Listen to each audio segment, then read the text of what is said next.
Hello students, I welcome you all to my YouTube channel. बच्चों, आज का जो हमारा टॉपिक है that is drug target interaction. ये बहुत इंपॉर्टेंट टॉपिक है from CBSE point of view बच्चों। एंड उसके अलावा पेपर एग्जामिनेशन में भी अगर आप कॉम्पिटिटिव एग्जाम की बात करते हो तो वहाँ पे भी इससे रिलेटेड क्वेश्चन आते हैं। कॉन्सेप्चुअली आपको समझ में आना चाहिए कि एक्चुअली क्या है, एंड उसके बाद आप बड़ी आसानी से इसको याद भी रख पाओगे, रिटेन भी कर पाओगे एंड एक्सप्लेन भी कर पाओगे पेपर में आएगा तो। एंड किसी कॉम्पिटिटिव एग्जाम में आता है तो उस रिलेटेड क्वेश्चन भी सॉल्व कर पाओगे। तो सबसे पहले इस टॉपिक को स्टार्ट करने के लिए आपको ये समझ में आना चाहिए ड्रग टारगेट इंटरेक्शन। जब मैं ड्रग टारगेट इंटरेक्शन की बात करता हूँ तो यहाँ पे मैं देखता हूँ दो वर्ड्स हैं, पहला है ड्रग, दूसरा target and then interaction. That means drug, सबसे पहली चीज तो हमें ये समझना चाहिए कि ड्रग होता क्या है। देखो, ड्रग जो होते हैं वो ऐसे केमिकल्स होते हैं जो 100 से 500 एटॉमिक मास यूनिट की रेंज में होते हैं जनरली। एंड ये क्या करते हैं, बायोलॉजिकल मैक्रोमोलिक्यूल्स, दैट मीन्स आपके बॉडी के अंदर जाके इंटरेक्ट करते हैं। एंड अगर वो इंटरेक्शन यूजफुल है आपके बॉडी के लिए तो सबसे पहले चीज तो आप उसको क्या बोलोगे, मेडिसिन बोलोगे। ओके, तो ये चीज ध्यान रखना है कि ड्रग एक बहुत जनरलाइज टर्म है। ओके, टीवी सीरीज में, मूवीज में बहुत नेगेटिव वे में यूज करते हैं इसको, लेकिन मेडिसिन आप बोल सकते हो ड्रग ही होता है अगर उसका एक पॉजिटिव इम्पैक्ट है आपकी बॉडी पे, तो इस चीज को जरूर ध्यान रखना। तो this is your drug. And simple, अगर मैं बहुत नॉर्मल लैंग्वेज में समझाऊँ ड्रग क्या है, आप दवाई समझ लो। Okay, okay, so this is drug. And then target क्या है, आपके बॉडी का कोई भी पार्ट इसका टारगेट हो सकता है। अगर वो दवाई आप यूज कर रहे हो तो आपके बॉडी का, कई बार क्या होता है मेडिसिन हम पेट्स के लिए भी यूज करते हैं तो उस केस में उनकी बॉडी का इंटरेक्शन। तो दैट मीन्स जब दवाई आपके बॉडी में जाता है तो एक्चुअली क्या करता है, किस तरीके से इंटरेक्ट करता है, ये हमें पढ़ना है इस टॉपिक में।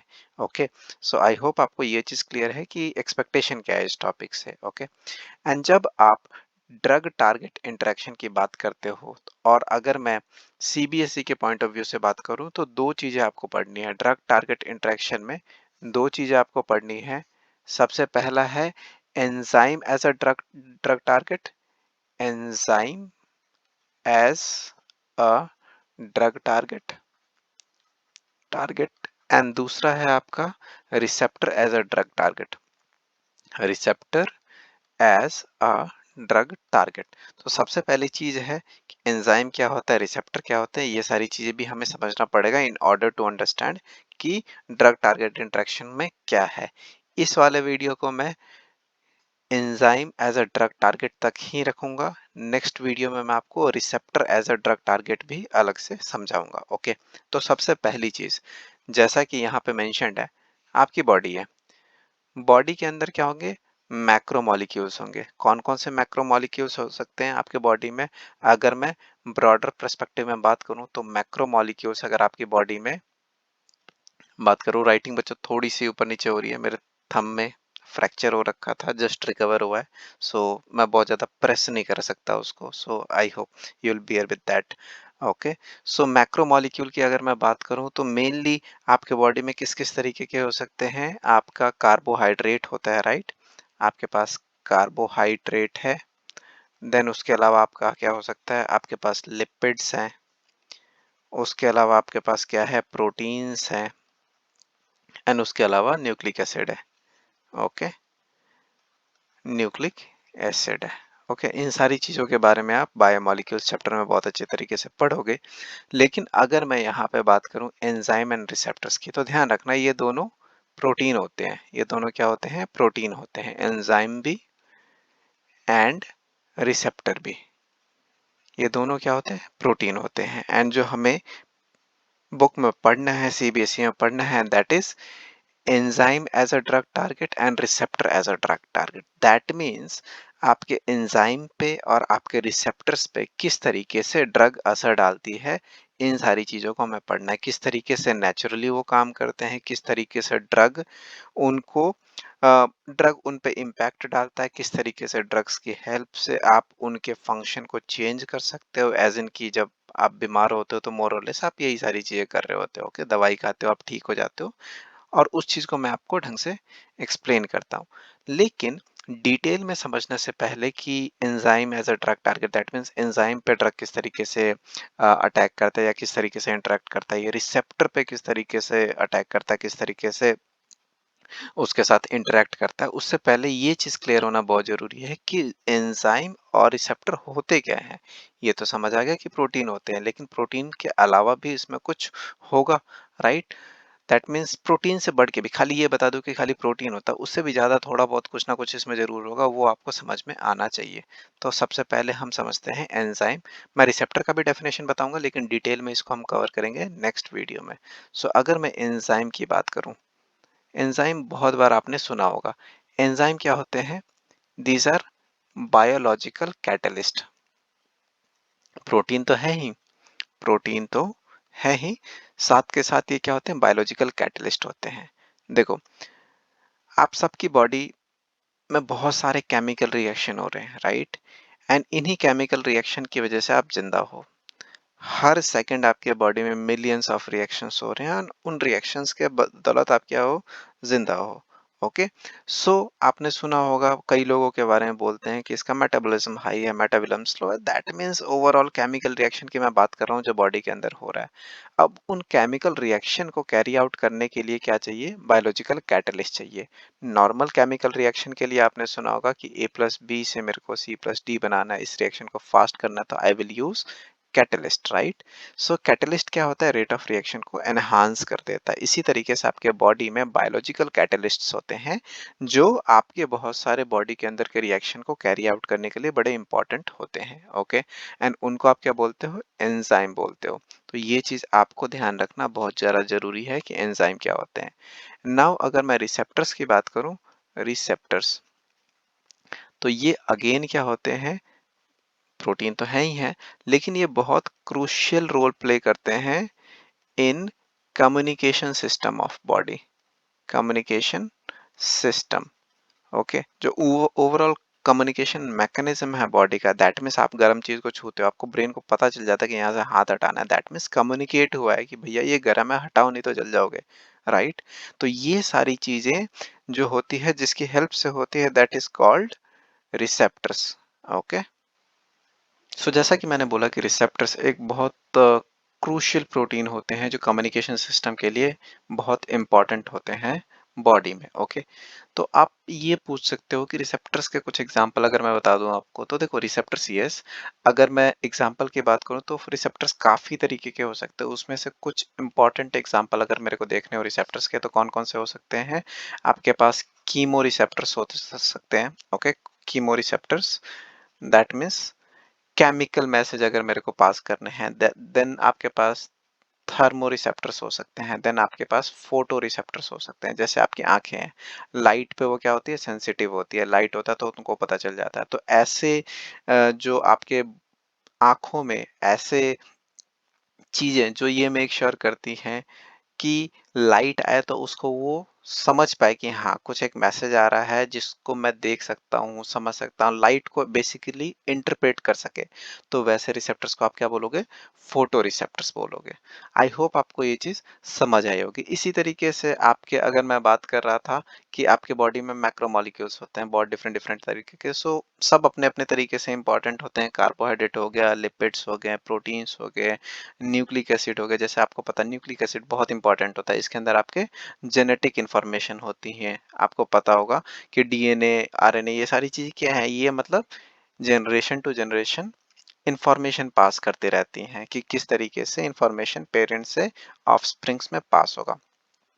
तो जब हमें ये चीज समझ आ गई है कि एंजाइम्स क्या होते हैं एंड रिसेप्टर्स क्या होते हैं, तो अब मैं ज्यादा क्लियरली समझ पाऊंगा कि जब मैं enzyme as a drug target की बात करूंगा and receptor as a drug target की बात करूंगा, तो जो सबसे पहला टॉपिक है जो हम इस वीडियो में कवर करने वाले हैं, that will be enzyme as a drug target. And मैं उसको स्टार्ट करता हूँ। Okay. Enzyme as a drug target बहुत इंपॉर्टेंट है। Enzyme as a drug target, as a drug target, drug target. Okay. So जब मैं enzyme as a drug target की बात करता हूँ, तो आपको वो की एंड लॉक वाला मैकेनिज्म बहुत जगह आपने एग्जांपल में पढ़ा होगा, और उसी को मैं अच्छी तरीके से एक्सप्लेन करता हूँ। लेट्स से कि this is enzyme. Okay, and आपने ना बहुत जगह इस तरीके से इमेज देखी होगी एंजाइम की। तो क्या क्वेश्चन है कि एंजाइम इस तरीके से दिखता है? बिल्कुल नहीं। होता क्या है कि ये खाली एक रिप्रेजेंटेशन है आपको की लॉक मैकेनिज्म समझाने का। अदरवाइज आपका एंजाइम किसी भी शेप का हो सकता है, किसी भी तरीके का हो सकता है, और कोई भी उसकी एक्टिव साइट हो सकती है। ये वाली एक्टिव साइट हो सकती है या कुछ भी हो सकता है। But for to make it easy to understand, let's suppose कि एंजाइम इस तरीके का है। ओके, एंड एंजाइम में एक पर्टिकुलर जगह होती है जहां पे आपका सबस्ट्रेट आके जुड़ता है। सबस्ट्रेट क्या है? कोई भी आपका मैक्रोमोलिक्यूल हो सकता है, कुछ भी जिसको रिएक्ट करना है। ओके, दैट इज कॉल्ड सब substrate. So let's say this is your substrate. Okay, and this is your active site. Active site, active site वो जगह होती है जहां पे सबस्ट्रेट आके बैठता है एंड रिएक्शन होता है। ओके, तो होगा क्या कि आपके पास सबस्ट्रेट है, सबस्ट्रेट आके एंजाइम पे लॉक हो जाएगा। क्यों लॉक हो जाएगा? क्योंकि की एंड लॉक मैकेनिज्म है कि इसका शेप इस तरीके से है जो यहाँ पे आके फिट हो सकता है। ओके, सो ये एंजाइम है, ये सबस्ट्रेट है, ये यहाँ पे आके जुड़ता है। एंड आपको पता है कि एंजाइम क्या है? एंजाइम आपका है कैटलिस्ट। तो कैटलिस्ट रिएक्शन में पार्टिसिपेट नहीं करता, वो प्रोडक्ट फॉर्मेशन में पार्टिसिपेट नहीं करता, वो खाली हेल्प करता है आपका प्रोडक्ट बनाने में। तो थोड़ी देर बाद क्या होगा, जैसे ही यहाँ पे जुड़ेगा प्रोडक्ट फॉर्मेशन स्टार्ट हो जाएगा। उसके बाद क्या होगा, एंजाइम अपना अलग एंड सबस्ट्रेट से प्रोडक्ट बन जाएगा, प्रोडक्ट अलग हो जाएगा। And this is the overall mechanism, किस तरीके से एंजाइम और सबस्ट्रेट इंटरैक्ट करते हैं। तो आप इस तरीके से भी इसको देख सकते हो कि एंजाइम एंड सबस्ट्रेट आए, ये दोनों जुड़ते हैं, तो एक इंटरमीडिएटरी कॉम्प्लेक्स बनता है इस पॉइंट पे, जिसको आप एंजाइम सबस्ट्रेट कॉम्प्लेक्स बोलते हो। इसको क्या बोलते हो? Enzyme substrate complex. Okay, and उसके बाद क्या होगा, उसके बाद आपका एंजाइम अलग एंड प्रोडक्ट अलग, सबस्ट्रेट से क्या बन जाता है? प्रोडक्ट बन जाता है। ओके, अब आपको ये चीज समझना है कि जब मैं इसको किसके फॉर्म में, ड्रग के फॉर्म में बात करना चाहूंगा कि ड्रग किस तरीके से यहाँ पे आके एक्शन लेता है, किस तरीके से कोई भी आपके बॉडी में दिक्कत होती है तो उसको आप ड्रग्स की हेल्प से किस तरीके से उसको ठीक कर सकते हो। इस चीज को समझना बहुत जरूरी है।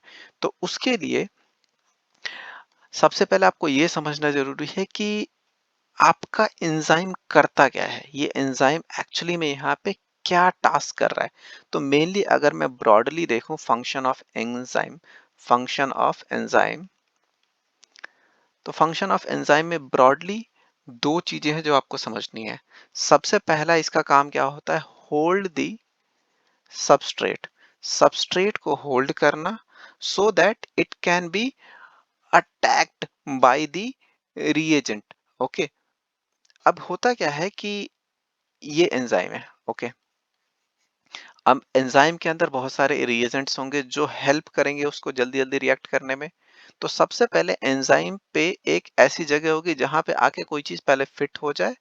एंड जब एक बार फिट हो गया तो अब हाँ वो हो चुका है कि लॉक हो गया, अब एंजाइम इस पे अपना काम करेगा ताकि प्रोडक्ट का फॉर्मेशन हो। तो एंजाइम का काम क्या होता है? सबस्ट्रेट को होल्ड करना, ताकि जो होल्ड करने के बाद जो रिएजेंट्स हैं वो उस पे उससे काम कर सके, उस पे अटैक कर सकें, उससे प्रोडक्ट बनाने में हेल्प कर सकें। अब एक और चीज याद रखना, जब एंजाइम सबस्ट्रेट आपस में यहाँ पे लॉक स्टेट में आ जाते हैं तो ये एक इनके बीच में एक यहाँ पे एंजाइम और सबस्ट्रेट के बीच में बॉन्ड बनता है। This bond can be ionic, ionic हो सकता है, हाइड्रोजन बॉन्ड हो सकता है, वैंडरवाल इंटरेक्शन हो सकता है, वैंडरवाल्स इंटरेक्शन हो सकता है, या इसके अलावा डाइपोल डाइपोल इंटरेक्शन हो सकता है, डाइपोल डाइपोल इंटरेक्शन हो सकता है। इट ऑल डिपेंड्स कि किस तरीके का एंजाइम है, किस तरीके का सबस्ट्रेट है।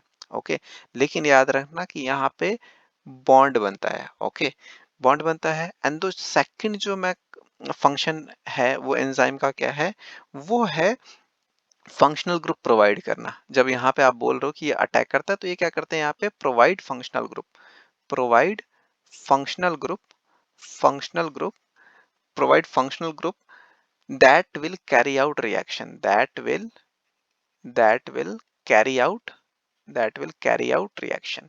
Okay, सो होगा क्या, अगर मैं एंजाइम के फंक्शन की बात करूंगा तो सबसे पहली चीज क्या हो गई कि सबस्ट्रेट को होल्ड करना, वहां पे बॉन्ड बनता है। दूसरी चीज क्या हो गया कि फंक्शनल ग्रुप प्रोवाइड करना है जो एक्चुअली में इस रिएक्शन को कैरी आउट करे, क्योंकि अगर आप यहाँ पे देखोगे एंजाइम सबस्ट्रेट आया, कॉम्प्लेक्स बना, उसके बाद प्रोडक्ट बन जाता है। ओके, सो सबस्ट्रेट का क्या होता है, प्रोडक्ट बन जाता है। एक और चीज याद रखना, सिंगल सबस्ट्रेट भी हो सकता है, मल्टीपल सबस्ट्रेट भी हो सकता है। ओके, सो ऐसा कुछ नहीं है कि एक ही सबस्ट्रेट होगा, मल्टीपल सबस्ट्रेट हो सकते हैं एंड वो आके एक्टिव साइट पे फिट होंगे।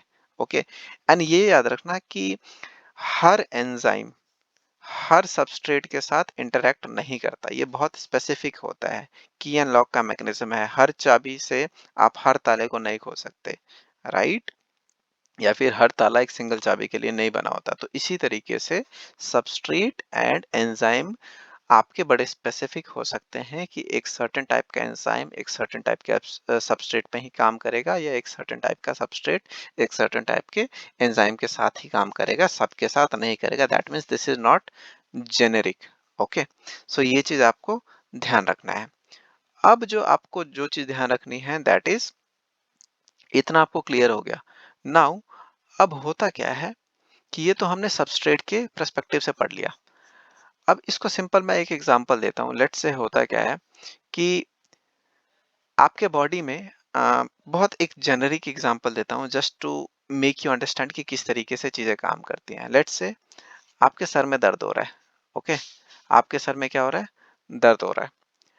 अब लेट्स अज्यूम करते हैं कि यहाँ पे आपके बॉडी में एंजाइम है, एक आपका सबस्ट्रेट है। ओके, वो जब यहाँ पे आके लॉक हो जाता है तो एक ऐसा इफेक्ट क्रिएट करता है that is causing pain in your head. ये जस्ट मैं एग्जांपल दे रहा हूँ चीजों को इस तरीके से समझाने के लिए ताकि आप इसको ज्यादा टाइम तक अपने दिमाग में रख सको, राइट? अब होता क्या है कि आपने एक ड्रग लिया, सर दर्द की दवाई। ओके, अब वो करेगा क्या एक्चुअली, वो करेगा क्या? सो ये एक बहुत इंपॉर्टेंट चीज है आपको समझना कि किस तरीके से एंजाइम या फिर रिसेप्टर पे कोई ड्रग काम करता है। ओके, ऑलमोस्ट सिमिलर है दोनों, बस थोड़ा सा डिफरेंट है। तो मैं आपको उस चीज को समझाता हूँ। ओके, सो होता क्या है कि जब आप ड्रग को यूज करते हो, ड्रग को यूज करते हो तो ड्रग का बेसिकली काम ही है कि जो ऊपर हमने ये जो सबस्ट्रेट और एंजाइम का इंटरेक्शन देखा है इसको रोकना। ओके, ड्रग क्या करता है, ये it stops above mentioned process. ये क्या करता है, ऊपर जो हमने प्रोसेस मेंशन करा है उसको रोकने की कोशिश करता है। ओके, और क्या करता है, जो नेचुरली जो चीज हो रही होती है, नेचुरली जो चीज हो रही होती है उसको इनहिबिट करता है। क्या बोल करता है, इनहिबिट करता है। इसीलिए इसको क्या बोलते हैं, एंजाइम इनहिबिटर भी बोलते हैं। ऐसे आप ड्रग्स को क्या बोलोगे, enzyme inhibitor, inhibitor. That means enzyme का काम क्या था, एंजाइम का काम क्या था कि सबस्ट्रेट आए, उसका प्रोडक्ट बनाए और उससे जो भी बायोलॉजिकल रिस्पॉन्स क्रिएट होता है वो आपके बॉडी को फील कराए, राइट? लेकिन ड्रग ने क्या करा, उस पूरे मैकेनिज्म को स्टॉप कर दिया, इनहिबिट कर दिया। इसीलिए ऐसे ड्रग्स को आप क्या बोलोगे, एंजाइम इनहिबिटर्स बोलोगे। ओके, तो अब होता क्या है, होगा क्या कि अगर आप देखोगे कि ड्रग किस तरीके से काम करता है किसी भी एंजाइम पे, तो उसके दो तरीके हो सकते हैं। उसका क्या हो सकते हैं, दो तरीके हो सकते हैं। पहले तरीके में क्या होता है कि वो एक तरीके से compete करता है किसके साथ, सबस्ट्रेट के साथ। एक तरीके से लगा लो कि सबस्ट्रेट और ड्रग्स में रेस लगी हुई है कि एक्टिव साइट पे पहले कौन जाएगा। अगर सबस्ट्रेट पहुंच गया तो वो अपना काम करेगा, वो अपने तरीके से रिस्पॉन्स दिखाएगा। लेकिन अगर ड्रग्स पहुंच गया तो ड्रग्स क्या कर देगा, एक्टिव साइट को ब्लॉक कर देगा, तो सबस्ट्रेट को पहुंचने ही नहीं देगा। सबस्ट्रेट पहुंचेगा ही नहीं तो रिएक्शन ही नहीं होगा, रिएक्शन नहीं होगा, प्रोडक्ट नहीं बनेगा, तो उस तरीके से आपको बॉडी में रिएक्शन भी नहीं दिखेगा। सो अगर मैं बात करूं कि ये एंजाइम है, राइट? आपके पास ये जो पोर्शन है this is your active site. अब होगा क्या कि जब ड्रग का मैन्युफैक्चरिंग होता है, जब फार्मा कंपनी ड्रग्स बनाती है, तो दे मेक श्योर कि जिस चीज के लिए दवाई बना रही है उसके सबस्ट्रेट जैसा ही उसको बनाए, राइट? ताकि जाके फिट तो हो पाए। तो ये आपका मान लो क्या है, ये आपका सबस्ट्रेट है और ये आपका क्या है, ड्रग है। तो दवाइयों को इस तरीके से बनाई जाती है कि नेचुरली compete करे इससे सबस्ट्रेट से और इससे पहले जाके इस साइट को क्या कर दे, लॉक कर दे। जैसे इस साइट को लॉक कर दिया तो ये जिस चीज से बना होगा इसको पता है कि मैंने कुछ नहीं करना है इसके साथ जाके, ओके, इसने जाके जस्ट सिंपली इसको ब्लॉक कर दिया ताकि सबस्ट्रेट एंजाइम तक ना पहुंच पाए और इन दोनों के मिलने से जो प्रोडक्ट बनता है E+P, उसका जो भी बायोलॉजिकल रिस्पॉन्स हो वो खत्म हो जाए आपकी बॉडी में, राइट। सो ये कुछ भी हो सकता है, किसी भी तरीके की बीमारी के लिए यूज हो सकता है, किसी भी तरीके के सेंसेशन के लिए यूज हो सकता है, राइट। सो रिसेप्टर में भी इसी तरीके से होता है, रिसेप्टर को मैं सेपरेटली अच्छी तरीके से समझाऊंगा। लेकिन एक तरीका क्या होगा कि आपने ब्लॉक कर दिया, एक तरीका क्या होगा, साइट को ब्लॉक करो और सबस्ट्रेट को अपना काम ना करने दो, एक इस तरीके से काम करता है। दूसरा एक तरीका है, उसमें क्या होता है कि जो फार्मा कंपनी ड्रग्स बनाती है वो इस तरीके से बनाती है कि देखो जो एक्टिव साइट्स हैं वो तो है ही, उसके अलावा एक ऐसी साइट होती है या फिर आप बोलो कि अगर मैं एंजाइम में एक्टिव साइट की जगह कहीं और इनहिबिटर को जोड़ूं जिससे क्या हो जाए कि मैं एक ऐसा मैकेनिज्म डेवलप करूं कि मैं किसी ड्रग्स की हेल्प से एक्टिव साइट का शेप ही चेंज कर दूं, ताकि अगर इस शेप का कोई यहाँ पे सबस्ट्रेट जा रहा हो तो फिट ही ना हो पाए, राइट। इंटरनली मैं कुछ ऐसा जादू करूँ कि ताला अंदर से इंटरनली उसका स्ट्रक्चर ही चेंज हो जाए, तो चाबी जो पहले बनाई थी वो क्या होगा, काम करना बंद कर देगा उसके लिए, राइट। तो कुछ ऐसा ही होता है। तो इस साइट को जहाँ पे आपका इनहिबिटर जाकर जुड़ता है और जो क्या करेगा आपके इसके शेप को चेंज कर देगा एक्टिव साइट के, तो उसको क्या बोलते हैं, एलोस्टेरिक साइट। इसको क्या बोलते हैं, एलोस्टेरिक साइट। सो एलोस्टेरिक साइट पे जब भी आपका इनहिबिटर या ड्रग हो गया, ड्रग या फिर इनहिबिटर बोलो, इनहिबिटर ये जाकर जुड़ता है तो ये क्या करेगा, ये आपके शेप को ही चेंज कर देगा। मान लो पहले शेप ऐसा था, अब इसको इसने ऐसा कर दिया, ओके। अब ये क्या हुआ, जब ये फिट होने आया तो यहाँ पे फिट हो ही नहीं पा रहा, राइट।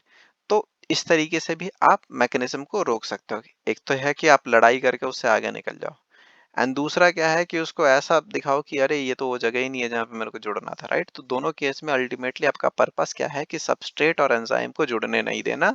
और जब मैं ऐसा कर पाऊंगा तो सबस्ट्रेट और एंजाइम के जुड़ने से जो प्रोडक्ट निकलता है, जो बायोलॉजिकल सेंसेशन होती है, जो आपकी बॉडी में फीलिंग होती है, जो आपके बॉडी में चेंजेस होते हैं, वो नहीं हो पाते। और वो नहीं हो पाते तो आपका बायोलॉजिकल रिएक्शन जो होगा वो भी नहीं दिखेगा, राइट। तो इसके चक्कर में आप क्या कर सकते हो, उस चीज को रोक सकते हो, ओके। सो नेचुरली अगर आपको मान लो क्या होता है कि एक जस्ट एक एग्जांपल बताता हूँ कि कोई बंदा, लेट्स से इस तरीके से एग्जांपल लेते हैं कि कोई बंदा है, उसको बहुत ज्यादा एलर्जी फील होती है किसी चीज से, पॉलन से या किसी भी चीज से। तो उस केस में क्या हो गया, या इससे सिंपल एक एग्जांपल लेते हैं, दर्द का एग्जांपल लेते हैं कि आपके बॉडी में पेन हो रहा है, ओके। पेन क्यों होता है, क्योंकि बॉडी में एक सर्टेन टाइप के केमिकल्स रिलीज होते हैं, राइट। अब मान लो, एक जस्ट एक एग्जांपल है कि मान लो कि ये ड्रग एंजाइम सबस्ट्रेट इंटरेक्शन से हो रहा है, कि मान लो कि जैसे ही जाके आपका सबस्ट्रेट इस एंजाइम के साथ जुड़ जाता है तो जो भी प्रोडक्ट बनता है उससे आपको एक सेंसेशन क्रिएट होती है पेन की, लेट से। तो आपने जैसी दवाई खाया तो वो ड्रग जो है वो जाके क्या करेगा, दो तरीके से काम कर सकता है डिपेंडिंग अपॉन किस तरीके का ड्रग है। तो एक तो हो सकता है कि उस सेंसेशन से, उस सबस्ट्रेट से वो compete करे वो दवाई और पहले ही जाके ब्लॉक कर दे, ताकि ये इसके साथ जुड़ ही ना पाए और वो सेंसेशन ही क्रिएट ना हो पाए। या फिर दवाई क्या कर सकती है कि इसके साथ जुड़े और उसके शेप को ही चेंज कर दे, अगेन वो जाके नहीं जुड़ पाएगी तो फिर से वो सेंसेशन क्रिएट नहीं होगी, तो आपको पेन का इफेक्ट कम हो जाएगा, ओके।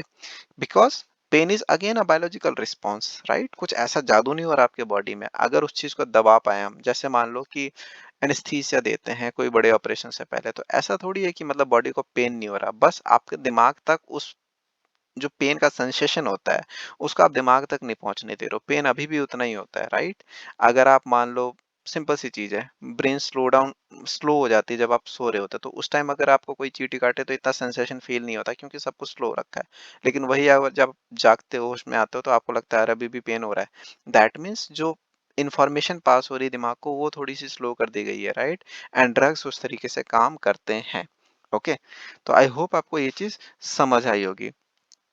अब आपको कुछ चीजें जानना जरूरी है before I complete this particular video, और नेक्स्ट वीडियो में मैं आपको रिसेप्टर वाला कॉन्सेप्ट भी बताऊंगा। ओके, सो आपको जो ध्यान रखना है वो ये चीज है कि जब एंजाइम और इनहिबिटर आपस में जुड़ते हैं, राइट, एंजाइम और इनहिबिटर आपस में जुड़ते हैं तो कई बार क्या होता है, बहुत स्ट्रांग बॉन्ड बन जाता है।